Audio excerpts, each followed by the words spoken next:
The Bastard Movie Archives, Hangover, with Andy and Max. You never asked for it. It doesn't sound like church music. Yeah, it's not like that at all, is it? No, I can't remember what we made for the intro music. Anyway, I'm Andy Steinhauer, not Jesus. I'm Max Weiland, also not Jesus. And this is the...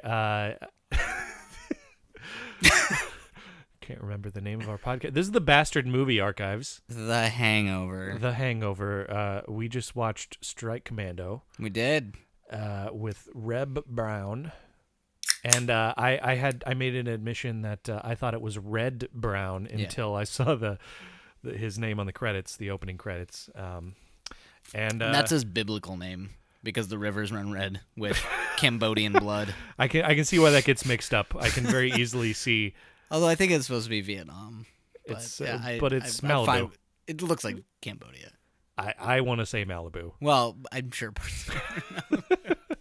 It's just more fun for palm me. trees there, right? It's more fun for me if this took place in Malibu. Yeah. Anyway, Max appears to still be drinking Pabst Blue Ribbon. I think it's fair to say I'll always still be drinking. I'm drinking a little Woodford Reserve Distiller's Select. Yeah, I before we started this podcast, I was all sober and good about things, and now I'm drinking again, so I'm slowly building my tolerance back up so I can suddenly be a whiskey fiend again. So with this podcast, it's good for my health. We're bringing it back. We're bringing Max's liver back into the fold. Well, he's been so quiet lately, and I want to hear his opinions about things. So we get me drunk. Actually, the reason I'm drinking Woodford Reserve is because we were out of cold PBR, and Max got the last cold PBR. So what's a fella to do? But drink the whiskey.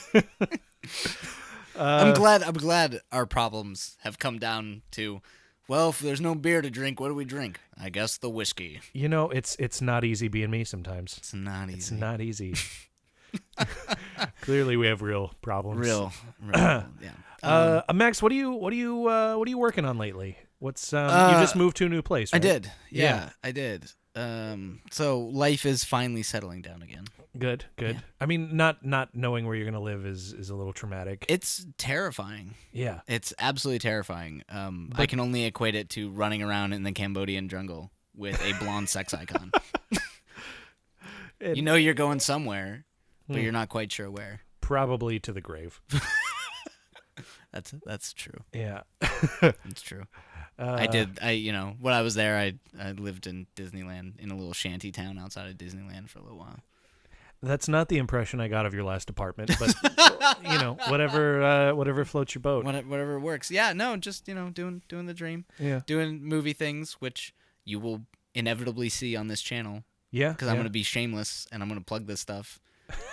And Andy's gonna plug the same shit because we're shameless and whores and sleep together practically.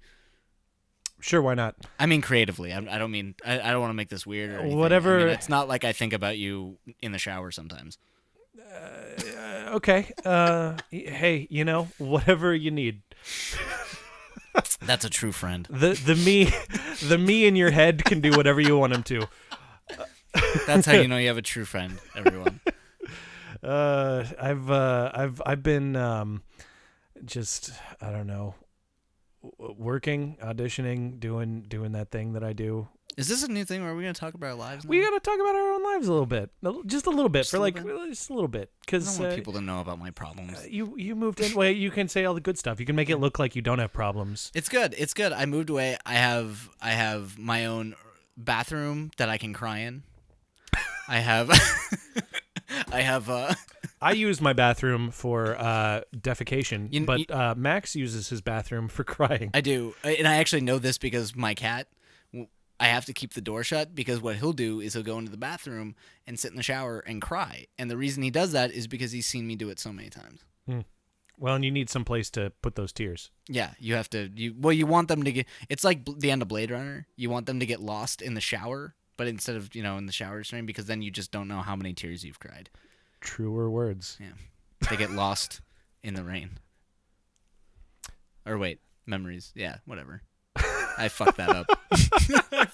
I fucked up one of the most iconic film speeches. That's fine. I got to be a stagehand at the Cartoon Network animators conference in Burbank. I forget what it was called, but it was pretty cool. I got to set up all these booths and see a bunch of cool artwork by some very legit, professional looking, always nerdy looking animators, and I am a big fan of that. So I had to pretend to be like this cool blue collar stagehand when really I was freaking out inside because they make things that tug at my heartstrings. Nobody cares. Anyway, we watched. I was actually going to say this, but I was actually at Designer Con a little bit, and I got to see Yonan Vasquez, so I get it. I freaked out a little bit. You get it. Yeah, I get it.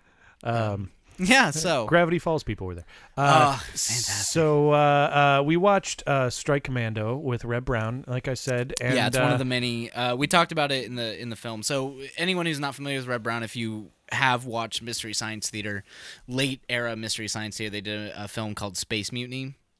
And the one that is like, I can't remember. It's not Beefcake because we call him Beefcake, but it's like they literally, there's a shirt that you can get online that is just a list of names that they call him in that, but that movie stars Reb Brown, so it's like Beef Buttkiss and things. They have like a million names they call him, but that's Reb Brown. So if you've seen Space Mutiny and you've been Reb Brown.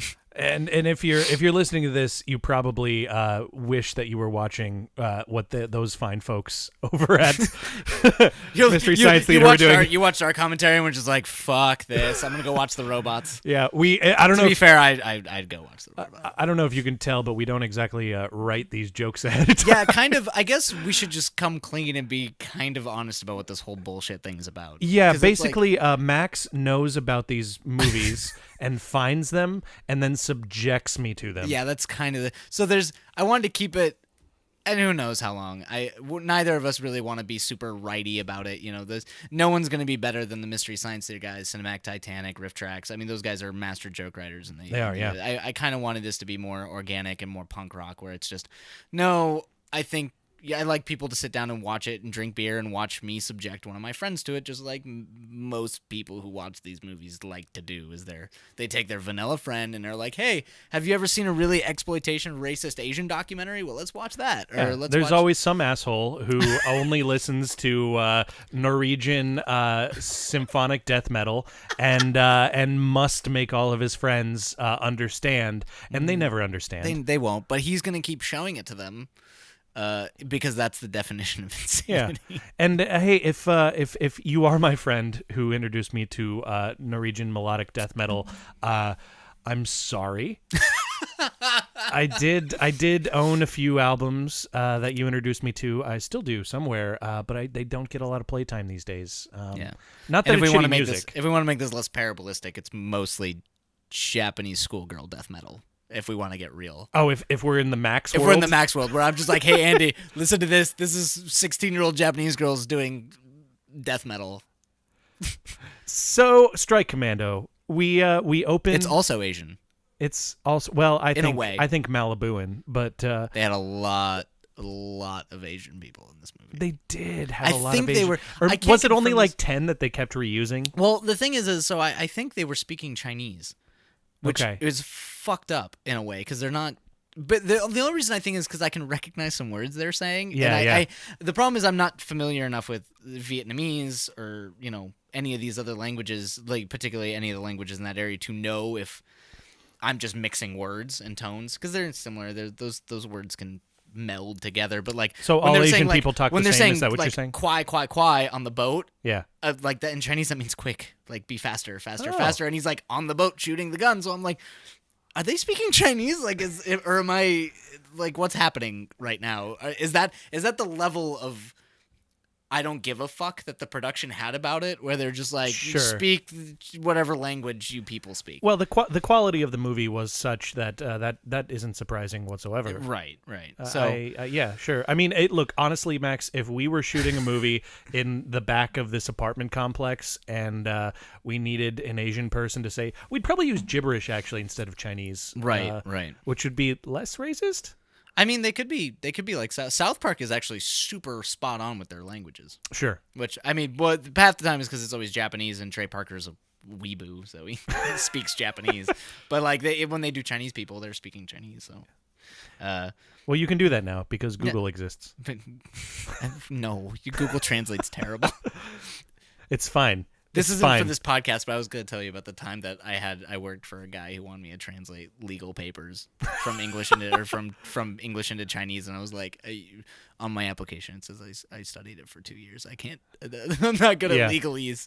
And then I had to default to Google, and then I got a response from my boss where he was like, they said, "This looks like someone who used Google Translate." And I was like, well, I did, because I don't know how to translate proper legal language. Well, I hope you got a check.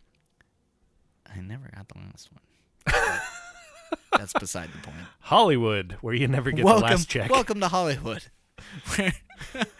Yeah. So, Strike Commando. We open on a scene with absolutely zero context. They're cutting through what you would expect to be it's a compound, but I swear it looks like a fence, that you grew up around, like a preschool fence, like right. a fence that would be around a construction zone. They're cutting a chain link fence. The funny thing is, rather than having bolt cutters, or like on some modern movies, they have that awesome like freezy or acidy stuff that they spray on there, and that somehow they've got like little tiny Radio Shack wire snips. Not to mention the crossbow that you would get from the Renaissance Festival. Right, the crossbow from the Renaissance, or Walmart. Or Walmart. The little wood. I was actually convinced it was made from paper mache. Paper mache. I mean, the guy holding it, because everybody cast in this movie is like steroided out. They're beefy as fuck. So it's a beefy guy. I mean, imagine a beefy guy holding the smallest crossbow. Yeah, it was not a full-size crossbow for sure. Imaginable. Like his hand, like I felt bad. Like where the hand was to steady it was right next to where his hand holding the trigger. That's how small this thing was. It's Nerf or nothing, baby. Yeah, it looked silly. It looked like a scorpion in the hands of a giant. But they're there to blow up or blow up or do something to a weapons depot, right? They wanted to get this depot. So I'm assuming it's a munitions depot, but they never showed us any munitions. It just showed them running in, planning the charges, but then the guy blew it up a minute early. Yeah, I mean, spoiler alert, there's two kind of top army brass colonel type guys, and one is the good guy and one is the bad guy. And the good guy and the bad guy with a couple other characters are just kind of in the bushes like 10 feet away, and they're not hidden. One of them even has like a red thing tied around his head. Yeah. But they're there in the bushes, and they blow up the weapons depot, right? And I guess the bad guy blows it up a minute early, which kills most of the strike commandos. Yeah, and throws Reb Brown in a dramatic fashion into the river. Where he stays face down for the entire credit sequence, which is really long. Yeah. The credit surprisingly sequence long. It's about 5 minutes, maybe. It's pretty. Yeah, it's pretty it long. was pretty. A lot of shots of waterfalls and then if we were to go in the time of the movie instead of real time, he would be dead in the time of the movie. Yeah. But in real time, he is just fucking face down for like a day. He's faced in like the next morning for days. Fine, because he's got like stuff growing on him it looks like he's fashioned some kind of like thing he's hiding under, but I still don't see any like breathing apparatus that he would be using. He's just under there. He doesn't need air. So we're already starting off with a man who has superpowers, which will come into later when he can apparently summon items. Yeah, like guns. He can summon AK-47s and he keeps at will. losing them and taking the natives' guns away from them. Well, the thing I don't get is when Reb Brown does have a gun, sometimes he'll just decide to unsummon the gun. And use a knife. It really reminded me of playing Goldeneye or something, where you're just running around just like, I don't need this knife. I need this proxy mine. I need this, like it's just these weapons vanish until you need While them. You're wearing a suit, nowhere to hide the gun, and it comes up. And like body armor, but you're still like James Bond. Except Reb Brown is of course wearing like nothing but his skin. Yeah, and some oil. Well, that's the big thing. So this is like in the tradition of 80s films where men don't sweat; they just seep oil that glistens on their overly muscular bodies. Yeah. Yeah. You know what I like. I like greasy, smelly men. But I think there was something, I don't know what, in that opening scene that was supposed to like give us the impression that the Russians were behind things. Yeah, but they never really from what I can tell, the depot had no bearing on the plot.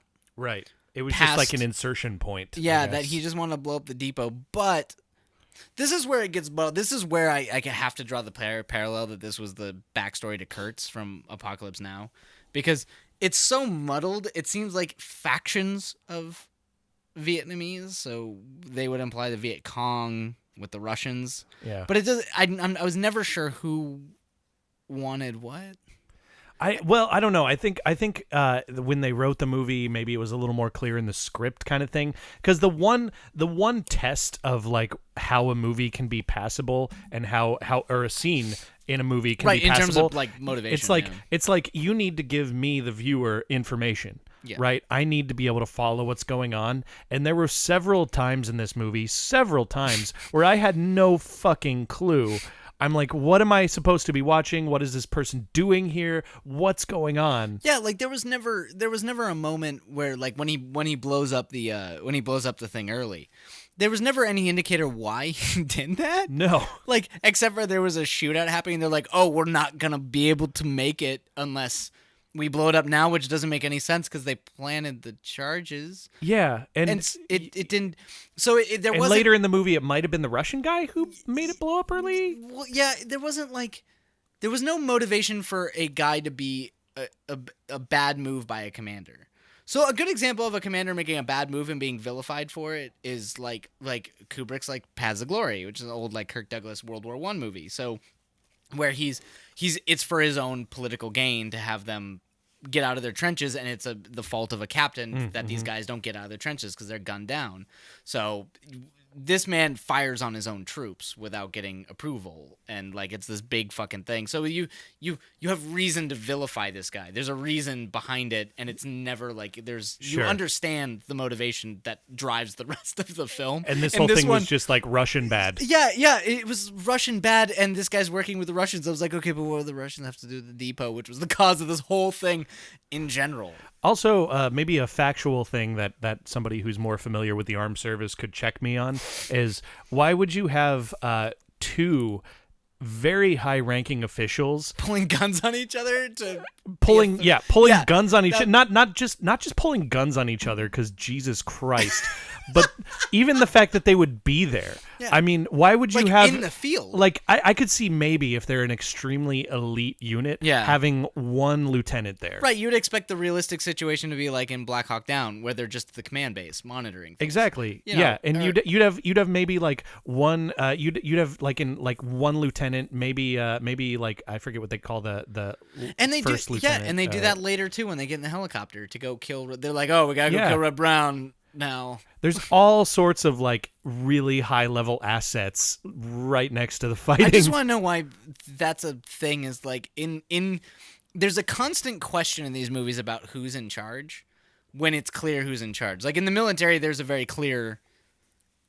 It's for efficiency's sake. Well, not according to Hollywood. Not according to Hollywood, because everyone's being questioned. They're always like, I'm in charge here. And it's like, well, if it's there's a fucking general here. Like, if you're a helicopter pilot and he's like, don't you do that, I'm in charge here. And the guy's like, oh, right, I didn't know that. I don't understand the rank. I don't understand any of this. It doesn't make sense. And then they're doing it to each other by pulling guns on each other. Like that's like Patton had to pull guns on his guys because the guys are like, fuck you. You don't know what you're talking about. Patton's like, I'm the general here. Like pulling a gun and putting it to the guy's head.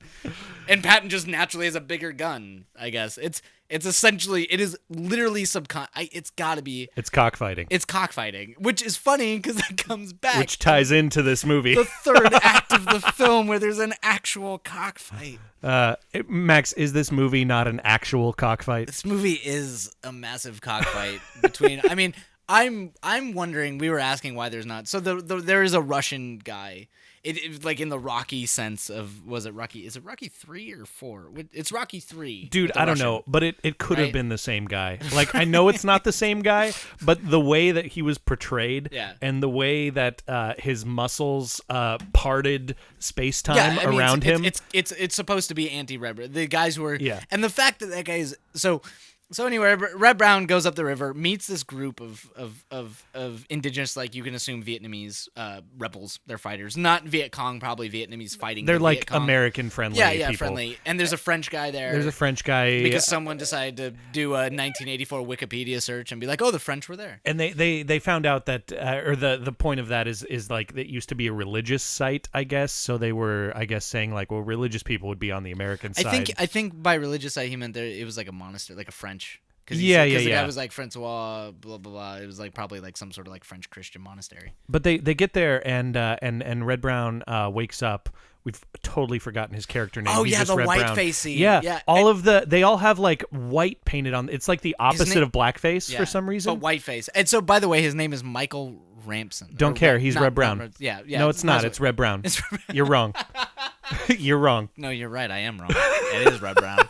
He has no other name. He will only be known as Red Brown. But he wakes up in that like kind of moment, and then he just sees this crazy kid yelling at him in whiteface. Yeah, like his face is painted white and they look like ghosts. It's like, and then he just screams in the wonderful Red Brown scream that we're all gonna love by the end of this movie because he does it all the time, and just dives out and falls out. But he's got a rope wrapped around his legs. It's almost like for some reason somebody tied a rope to him. It's like a really poorly executed version of Hook.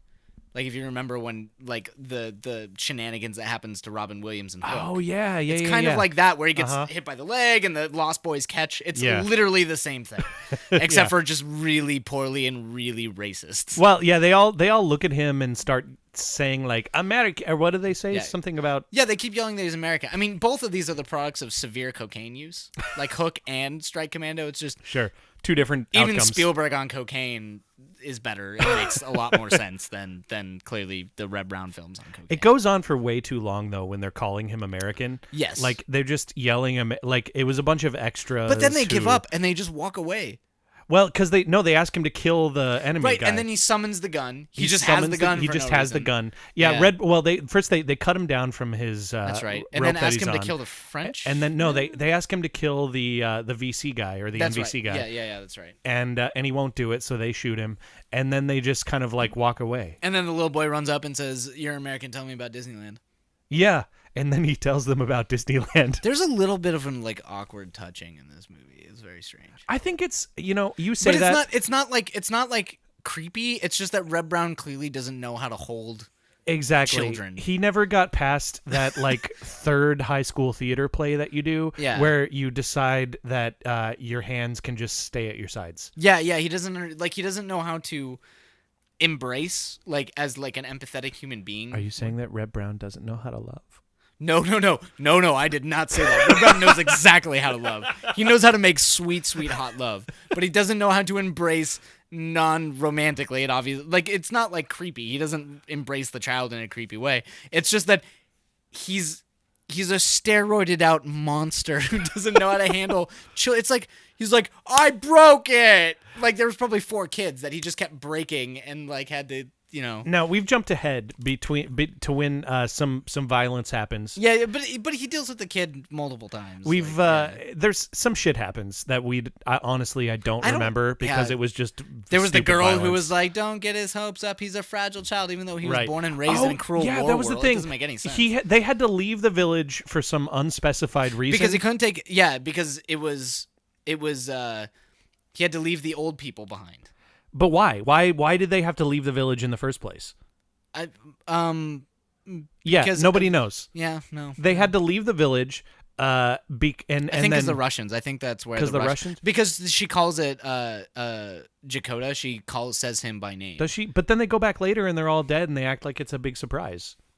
Yeah, I'm not sure if they went back to their village or if they were just Because they leave found the old people behind, but then when they go back later and everyone's dead at the village, why did they all go back to the village? The fact that Max and I are having this conversation means that this movie did not tell us what the fuck was happening. What's going on? You just there's a lot of shots of him running. Yeah, holding guns in that bicep-y and then way. when they're firing, like, because I'm not quite sure whether I'm assuming he's trying to get back to his command, his HQ, but there's shots of him running, and then when the Viet Cong see him, they shoot mortars at him instead of guns, even though he's in range. And the funny thing is they're all holding guns, too. Yeah. So they're all watching him run and shoot mortars at this There was that part where they all just guy. watch him dodging mortar shots. Like, everyone's within firing range of it, even the Russian guy, and they're just like, And then my favorite part is that one where that one goes off, and you see him look off to the side like, director, that was real close. Yeah. I wonder, too, about if anybody researched what these people should look like, because I very well could be wrong here, but you had the NVC, the North Viet Cong, you had the VC regulars, Yeah. and both of those people were armies. They were like financed proper armies with uniforms and a lot of Chinese-made SKSs and AK-47s, right? Yeah. And then you had the more like sort of rebel-esque forces. Yeah, like the guerrilla. Like the guerrilla groups. And this movie really just had them all wearing mostly the same thing with pristine-looking AK-47s. Right. Who couldn't hit shit. Fresh off the Russian assembly line. And I just that's maybe a thing with modern movies, where modern movies, they make the enemy actually competent, which raises the stakes, right? Yeah. And Reb Brown just mows these fuckers who it's not that they can't hit anything like stormtroopers, it's that they don't even try. Like, they're about to shoot, and then they look at his dynamite areolas, as I said, and they freeze up. Glare, that's actually why he always has to take his shirt off to fight. Yeah. Because they just have to take one look at that glorious, like, Greek Adonis version of a body. It just gives him a beat to shoot them all. They're just like, they just stop and go, dear God. And then by that point, he's already killed all of them. But anyway, just the disrespect for the fact that like, it was an actual war and not just Americans shooting targets. So much of it just reminded me of making a movie in your backyard. Yeah, it seemed like a backyard movie at so many points. As much as I love this film, in the worst way. So back to the plot. We what plot exactly? We're stuff happened. And there's a village of dead people, and then and that's where we get the amazing speech about Disneyland, and then of course the Chakota. Yeah, one of my favorite he parts. talks about Disneyland as if somebody who had done a lot of meth would describe Disneyland to their child that they neglect. He was clearly on drugs when he was at Disney, because he's talking about like cotton candy and popcorn in the trees, and all you have to do is climb up. And then now keep in mind this was made before Aladdin. So he keeps talking about a genie. He's fixated on the goddamn genie. Fucking genie that's gonna like bring the kids' wishes true. Yeah. And then it seemed like it was a mixture of like a crazy person and Willy Wonka's chocolate factory. Like, because he kept talking about food. And remember the chocolate milk thing? Yeah, the chocolate milk. It was like was that just some guy? Like, when I'm imagining the screenwriter just sitting there, just like coked out of his mind, just like one hand's jerking himself off while the other hand's like typing on the typewriter, and he's just like, chocolate milk and A side point. Yeah. A little Asian kid who grew up among the rice paddies, like maybe he's like a fixing sampans for a living or something. Do you think he's ever had chocolate milk? That's what I was wondering. I was wondering if that was a thing, and I don't think it is. I mean, milk probably, but not chocolate milk. And well, beyond that, I mean, a lot of Asian people are lactose intolerant too. Do you think maybe he's like chocolate milk, and the kid's like, his dying thought is like, that would give me diarrhea, dead. Oh yeah, that's true. Actually, yeah, that's probably like milk, or no, what if his dying thought was milk is for babies? Like that's what babies do. What the fuck is this crazy blonde man talking about? Bleh. Bleh. But yeah, so and his death is great too, with the whole like an extended sigh death where it's just like, oh. And his eyes give like a full 360-degree roll. Yeah, it's literally like when you've said the dumbest thing possible, and someone's like, you just said that. And the director between bumps is like, that was great, and the DP was probably sitting there all professional, like, fuck my life. No one was professional on that. So everybody on the set was just high on cocaine. The DP was trying to have sex with as many people on that set as humanly possible. So rather than watching the camera, he was watching some of the extras. No one was watching the camera. They probably, to be honest with you, they probably hired a guy for $1 a day to put his hand over the viewfinder so it didn't expose the film. So did PAs make this film happen? Yeah, PAs did. Like the helicopter, that's my favorite part, is the helicopter where it shows like the B-roll, or not B-roll, but the stock footage.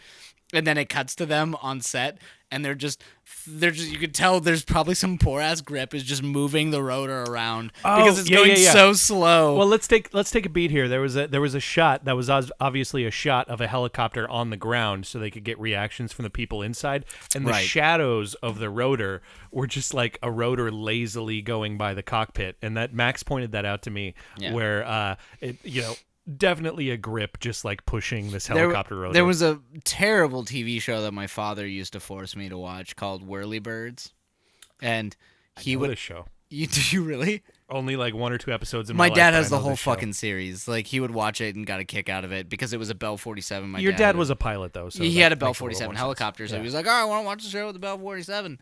So he watched. If for anyone who doesn't know, the Bell 47 is like the MASH helicopters, the old bubble MASH helicopters from Korea. So he would always want to watch that, and so he'd always like, "Max, watch this," and it was always, every time they cut to the cockpit, you would just see the rotor going around real slow every time. So I'm sensitive to like the best thing you could do is not have any shadow of the rotor, because the rotor is going so fast anyway. Just you're not going to see a bring our shadow. attention to it. Yeah, you're not gonna. Even if you shot someone in a helicopter, you're not going to see the shadow of a rotor. It's moving way too fast. Yeah. So it's just hilarious to think that they were like, no, you don't make this scene real. Like, that's something I could see happening. Is the director's sitting there, and he's like, it doesn't feel real to me, and they're just like, fucking move the rotor. And he's like, oh, that looks fantastic. And you're like, that's not how any of that works. Oh, shit. All right. Where are we in this movie? So, torture. The torture is the best part. That's where it just looks like a sex scene. They capture Reb Brown.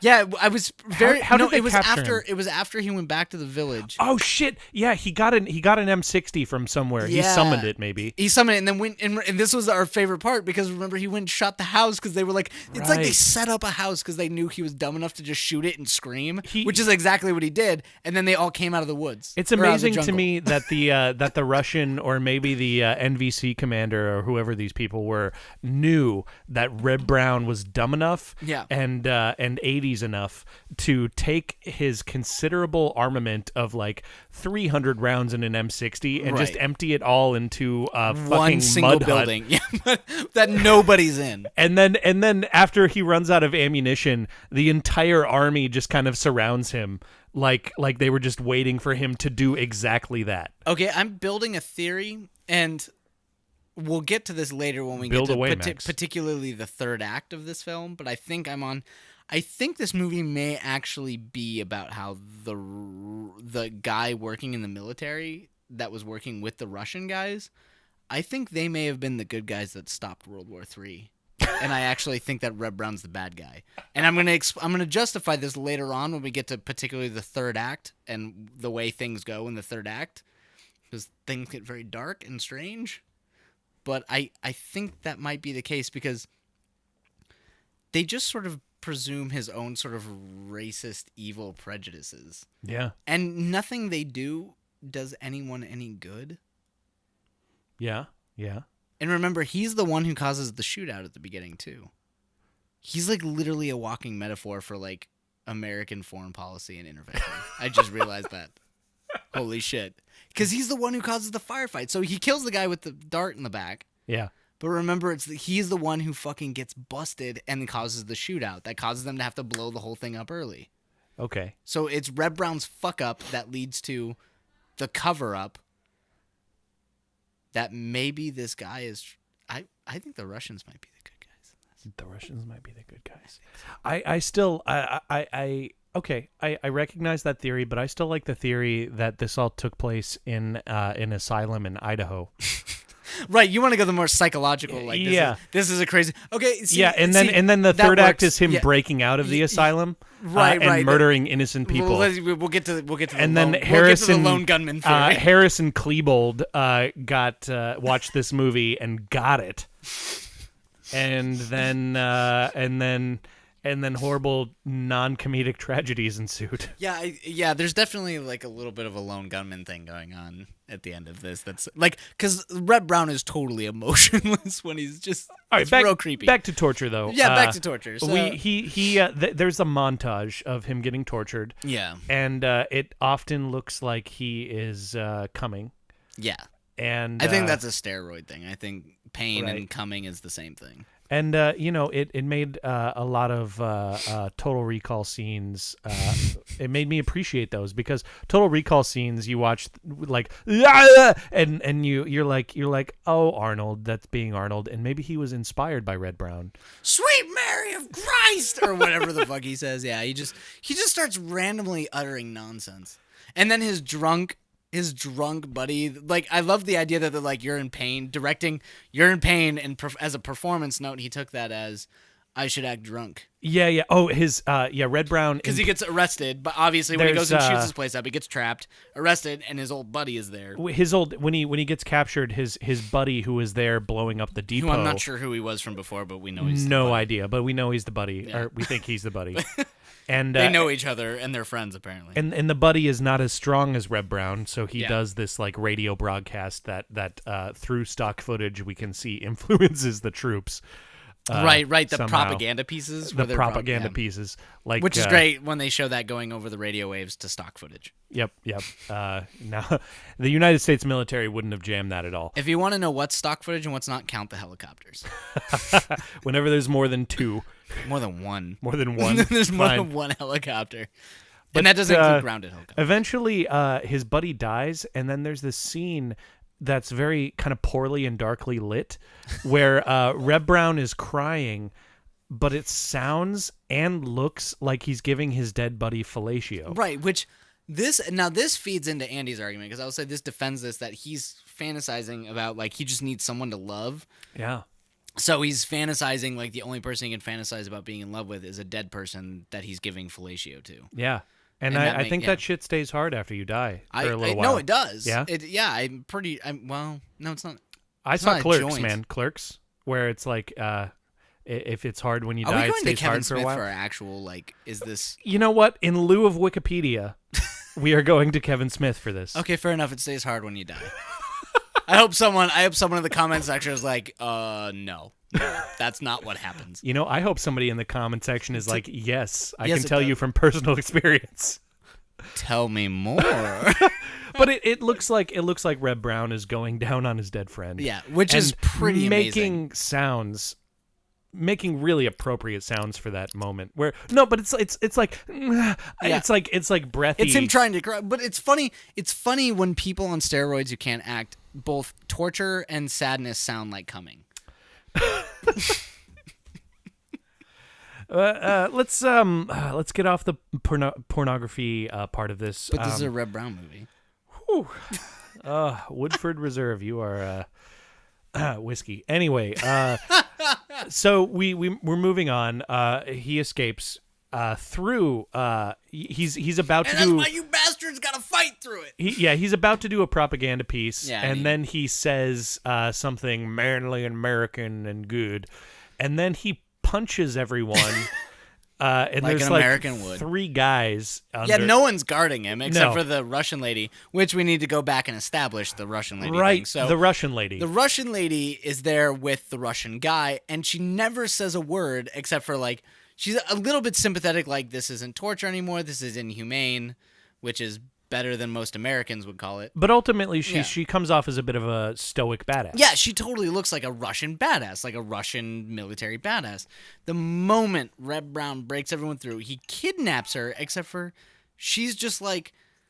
It's like the moment she goes, no, I'm scared. Like, it literally, the 180 of I'm stoic Russian badass to oh wait, I have no autonomy anymore. I'm not a thinking agent. I'm just terrified all the time, and I need to be protected by this glorious blonde man. Which I like to think of as the moment the woman in the movie has lines, it's totally, all over. She had like one line before. Yeah, when she was stoic. Yeah. And then all of a sudden she's your quintessential 80s woman character, which is basically a prop. Yeah, the writer, the only female lines he'd ever heard is, "No, wait, I'm scared."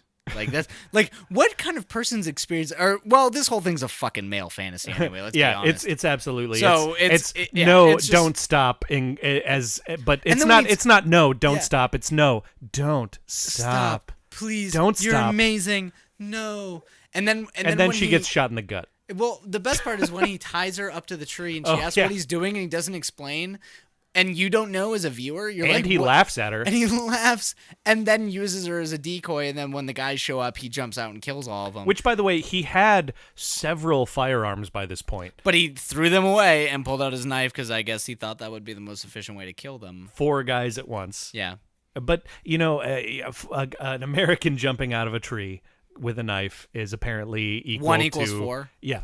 1 equals 4. Just like our currency. Used to be. Wah. Yeah.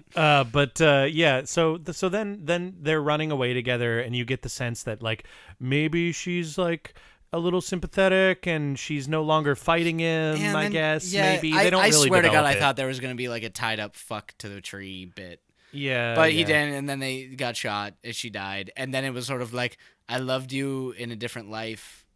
I like to think they were brother and sister. She gets shot, and then this helicopter comes in with all of the quote unquote bad guys that we. Even though they're good guys, as even far as though we know they're in good the movie, guys, because it's in a Huey and it's the commanders that we know. Yeah. This is where I looked at it, and I'm like, oh, those are supposed to be the bad guys. That was the point in watching the movie. We haven't figured that out yet. That was the point where I got it, not because of the movie giving me information, but because it was happening. Because of like me putting together the shitty movie. Right. And he shoots at it and maybe blows the helicopter out of the sky, maybe doesn't. I don't know. We don't really see the aftermath of that. He just shoots at it a bunch. There's a little bit of smoke. Well, right? there was the black guy with the red headband that we always wanted to do something. I wanted we him kept to come wanting and save him to the come day in and be like a badass. Yeah. And I'm not quite sure what happens with him. He's he there at the end. Is he there at the end? I think he is. I think he gets shot during the which is the big tragedy of the film, actually. As there are many very good men lost due to Reb Brown's insanity. Pause back up for just a minute. The first good guy to die in the movie was a black guy, by the way. Yeah, he does at the very beginning. So classic. I always look at stereotypes Remember the like that. watermelon line? I know we're like jumping back to the beginning. He had a watermelon line. Yeah, where he's just like, back when I was stealing watermelon or taking watermelon when I was in Alabama. He's talking about taking watermelons, the black guy, right before he died. I'm like, Jesus. Yeah. It's like that's his only line. Like there's a reason that that people make fun of that in like comedy today, because I guess after watching these movies, it's totally true. Yeah. That you would get cast on this thing. Thank God, as an actor, I have a job and I can pay rent this month, and I'm going to be in this movie. Holy fuck. I'm gonna say this terrible I line. have to say this thing about stealing watermelons, but if I don't say this thing about stealing watermelons, I'm not going to be able to pay my rent. And you know what happens? Holy if shit. you protest, then you're considered problematic, and no one will ever It'll hire... be hard to work again, anyone of color / women ever again. Yep, you gotta say yes to everything. Hollywood. Which Max I do. The land of dreams. I say yes to everything. It hasn't changed. It hasn't changed. I say yes, sir. That's why I cry in the shower. Yeah, that's why we all cry in the shower. Hollywood. It hasn't changed. No. But yeah, so anyway, so have we even reached the midpoint? So this, I guess it's hard to say like this. Let's skip ahead. There's violence. Yeah, there's a lot of violence. Here's the problem with describing this movie is that this movie doesn't make any goddamn sense at all. The narrative doesn't make any fucking sense. So let's just highlight the points of the film that are ridiculous. We got to skip together to Manila. Manila's the third act. The third act is where it really all comes to. So there's a lot of violence that you can really just sort of skip over, and then we get to Manila, where he's fighting the Russian guy. It's basically a boss fight. Yep. He throws the Russian guy off a cliff into the water, and the Russian guy yells something that ends with ski. And for some reason, like, knocks his teeth out, which is never really explained. Never established. Yeah. And then he yells something, and then pretty much goes, and then we cut to Manila. And then we cut to everything's all right. Yeah. Like he's in the middle of Saigon. the jungle. He's in fucking. Remember? Right. They cut to him in Saigon. He's I'm like wrong. the one-man army in Saigon. He's at the in fall of Saigon at the end of the war. Yeah. And then it cuts to Manila. And he goes to shoot the bad general, and then it cuts to Manila. It was like they had read Robert McKee's story and were like, "Oh wait, the second act has." They shot it and ended it with he knocks the Russian guy off the cliff into the water and screams and like, "Oh wait, the second act has to end on a down note." Right. Pickup shot. Him at the fall of Saigon, just walking with fire in the background. Okay, that's the fall of Saigon. So it's like they were like, oh, it's got to dip back down again before we go to Manila. It was all very quick and confusing. Yeah, none of it made any sense. And then, but the real part of the third act is we're going back into quote civilization. Yeah, and where walking around with an M16 and just shooting people is no longer accepted. You can't do that. Yeah, you can't. It's not like in the jungle. Bummer. But he's looking for this general who we've suddenly established is the bad guy. It's like working with the Russians or something. And he goes to a cockfight, which I have to say it's a real cockfight. Really sums up the movie. Which also looked like it's probably a real cockfight because it's a real cockfight. They had these roosters with like metal spikes attached to their feet. Yeah. Which this was in the 80s. I don't know if they had to do like the might whole have not PETA been thing, yeah, where it's like no animals were harmed in this movie. I mean, you didn't have to do that in the city. Like old Russian movies like Andrei Tarkov, like Andrei Above, which is a great movie, but they totally kill a horse in it. Wow, that's fucked up. Yeah. Well, I mean, yeah, I honestly don't know the conditions of why that horse had to die, but that horse clearly died. Well, I was just wondering why people go to cockfights. It looked horribly boring to me. Like you watch these birds fluff their feathers, and then I guess one falls down after a while. I don't get it. Yeah, I should say I just generally don't get animals murdering each other for our pleasure, right? Or our betting. It's not that exciting, and you're throwing away your NFL career for it. right. Yeah, we had to, but it's because they weren't, I guess, Michael Vick that they got away with that. Right. Yeah. I don't know. Yeah. But it's all fucked up. But I guess for some reason at this cockfight he gets a lead. Yeah, I think the guy gives him like this guy was working with the Russians the whole time, and tells him where he's at. Mm-hmm. And this is where it like almost. So if you've seen the Terminator, the original Terminator, the scene where a walking robot, or not robot, but a machine, walks in and mercilessly kills everybody in the cop depot. That is what happens. Depot? What? The police station. The police station. I'll let that slide. A cop depot. Cop depot. Yeah, cop depot. It's a depot where a bunch of guys get together and eat donuts. It's where you store police officers. Yeah. Gotcha. It's where they all hang out. Continue. So anyway, that's exactly what happens with people with Reb Brown. He is like so emotionless, and like with the secretary when he walks in and just puts the grenade down there in her like on her desk, and she's like, "What's that?" And he's like, "It's a bomb. I'm gonna blow you all up." Reb Brown walks in and sets a grenade on the secretary's desk. Yeah. And then he says it has like a 2-minute timer on it. Which is not how grenades work, but yeah, I mean, I don't think there's enough space inside the grenade for a fuse. And she pieces out, but then she picks up a gun. So I guess like later on, a couple shots later, she picks up a gun. Yeah, just to show she's evil, I guess. Yeah, just to show that it's okay to kill her, so we don't have to hire more actors. But it's real messed up because he literally just walks through, and it you can. I would swear to God, put the two scenes side by side, and it's almost shot for shot the Terminator killing all the police at the police station. I mean, in a non-comedic note, it's almost shot for shot like a school shooting. And that's what's really disturbing about it. It becomes a lone gunman situation where it's this emotionless guy walking through with an M60 gunning people down. And aside from that too, it's just so hard to buy that one dude with a big gun at his hip is so effective at murdering all these other people with rifles. You know, like people are supposed to shoot back. Well, my favorite part is the part where the shot is them in a room and through the doorway you see people firing and then they fall back. And he steps in literally a second later, like he was just right there. He's right on top of him. Yeah. Like there wouldn't have been enough room for that gun, and it was ridiculous.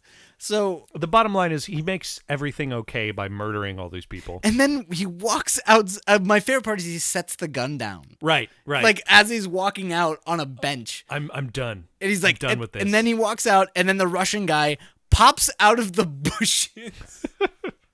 And attacks him, and then he puts a grenade in his mouth, and there's a whole part where he's struggling trying to get the grenade out of his mouth. This is another boss fight, we should specify. Yeah, I guess. Where he's fighting the Russian. It's very quick because they know that their runtime is going a little long. 1:30. They can't go over 1:30. And he's fighting Jaws from the James Bond movies. For no reason. Yeah, he's missing teeth. He's got steel teeth, and then he shoves a grenade in his mouth, and then runs for cover, and then this dude has like many seconds to get this grenade out of his mouth and just kind of doesn't. Well, that's what's hilarious about it. He can't get the grenade out of his mouth, and I'm like, but you just open your mouth. Right? Just open your mouth and you can pull the grenade out. And then he explodes, and there's this great prop where they explode the props. Yeah, it's one of those. It's one of those like blood dummies, like the blood bags blowing up. It's pretty great. His legs are pretty much intact, but the rest of him is not. And then, oh, that's accurate. And then after that, the worst part is he walks away and starts telling himself only jokes. Right. And then laughing at him as like he's totally a fucking crazy person. He's like a terrible comic. Yeah. Who laughs at himself. But it's in the fucked up way that he's just like, I just laughed at this because it was funny. I just killed a lot of people. Like it's a really disturbing ending. Yeah. When you think about it. So Max, how do you think we should pitch this movie to a modern audience? I'm glad there's some sort of structure to this whole thing. We've got to say, look, when satirical comedy, when the end of the world, at World's End, whatever that movie is the not Edgar Wright movie. Sometimes you just need to like really point at the racism of how easy it is for the beefy white man to kill brown people. Well, if we learned anything from Strike Commando, it's easy. It's very easy. If you're a built, muscular Adonis of a white man, because it's not even like stormtroopers where they shoot back; they wait for you to shoot them. Yeah, they do. Yeah. If your fantasy is to blow people away who don't look like you, none of them are proactive. Then this movie is for you, because they just stand there. This is playing and when they finally capture you and torture you, all you do is come. Yes. So this is the perpetual male fantasy of people that are bad at first-person shooters.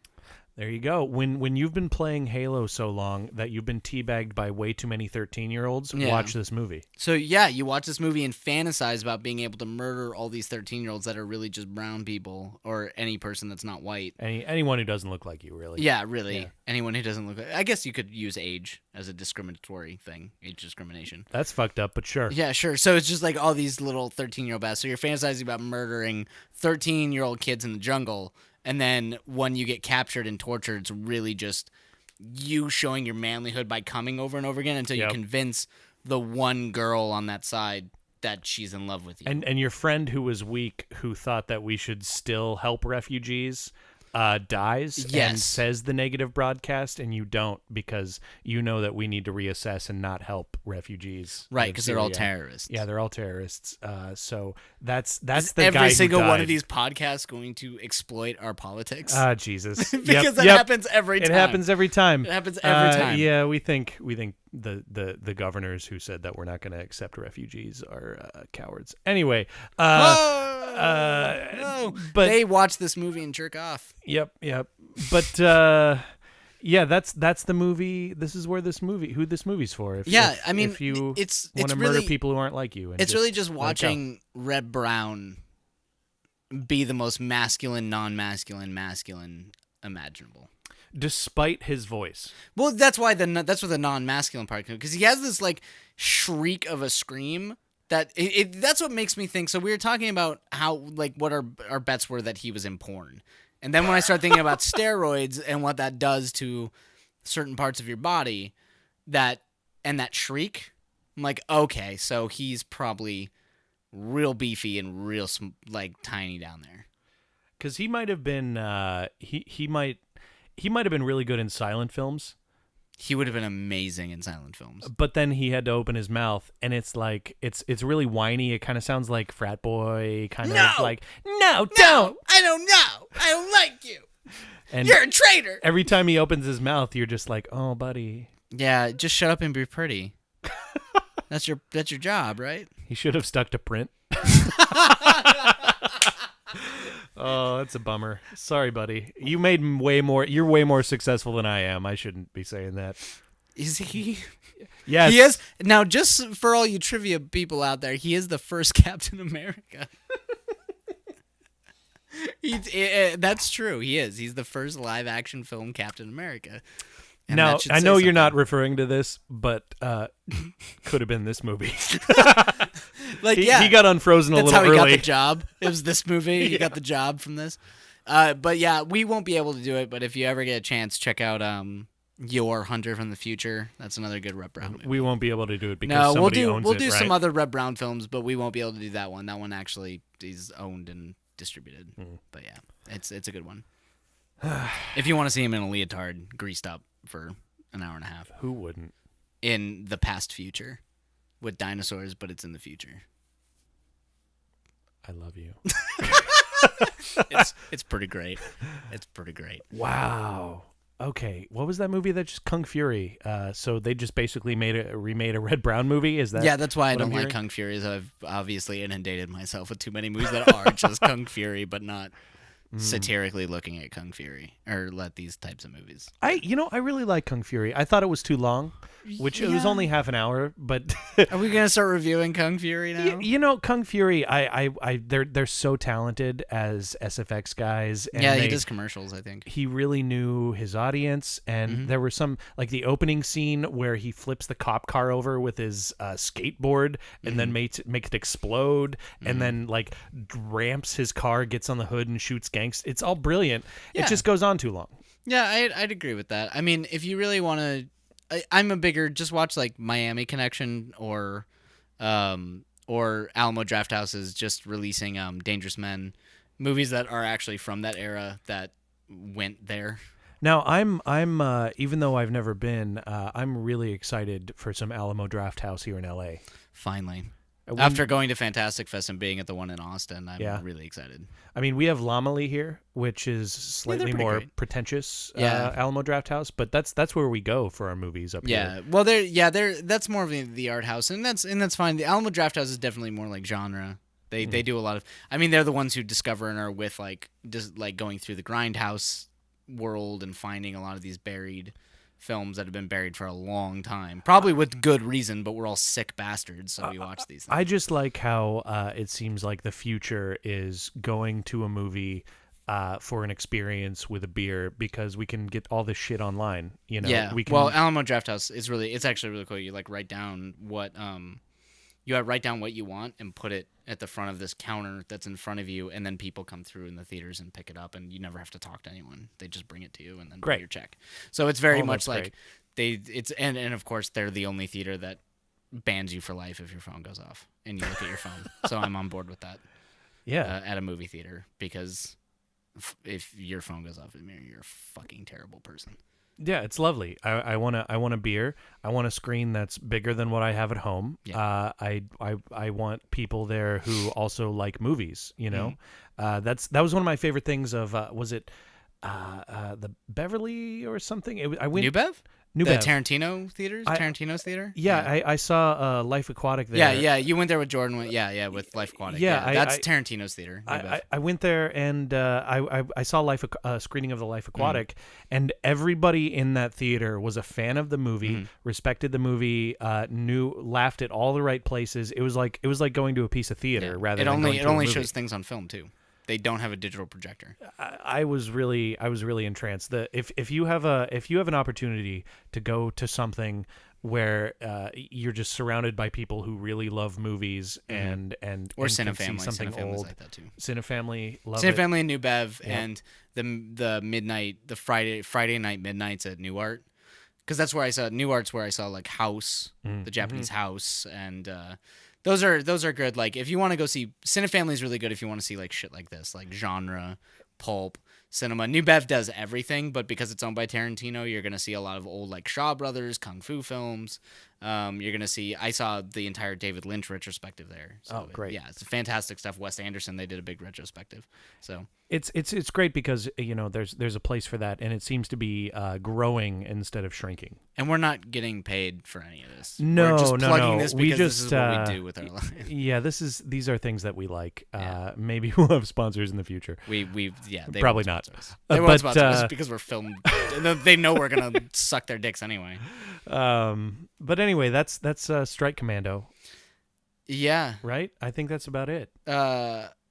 Yes. We pitched it. It was. Did we? We didn't American really Male pitch Fantasy. it. We just started talking about movie theaters that we like to go to. And No, Kung Fury. I pitched it because we got to the part where it's like, hey, this is for people who won't accept refugees. Oh, right. But we can't made it pitch it political. inside politics, damn it. Right. That's just us being liberal bastards. We we can't pitch it like that. viewers tuning out. I don't know. I'm fine. This movie was about shooting people. You want It's fine. me to pitch this movie? Red Brown. Red Brown does Asian. Red Brown does Asian. Period. Yeah, because that implies both sexually and violence. Both true. And he does do both. Well, actually, he doesn't really have sex with anyone. So He does penetrate them though, with knives. He does. Are we gonna make that a sexual euphemism? I don't know. It's just nasty. It's nasty. Nothing about this is good. No, Nothing about Red Brown and know. Strike Commander is good. I'm done with my whiskey and I'm feeling it. And I think we're both feeling it a little bit. I think we've summed up this thing we've watched. And hey, I just want to thank you all for listening. I'm glad. Next time we'll be watching a film called Snake Eater, and no, we're not talking about Metal Gear Solid 3. We're talking about an actual film series that was made in the late 80s called Snake Eater, starring the wonderful Lorenzo Lamas. And so we get another awesome action star to deal with. This one will be interesting because I'm aware of these ones, but I have not actually seen them. And I am not aware of these, nor have I seen them. So we get to both go into this blind. We are quote unquote doing this live. Big quotes. Big quotes. All right. Well, I'm Andy Steinhauer. And I'm Max Weiland. And this is the Bastard Movie Archives. Thanks for listening. The Hangover. This is the Hangover part. We're already the second episode in. We sound like we're drunk. Well, that's just truth.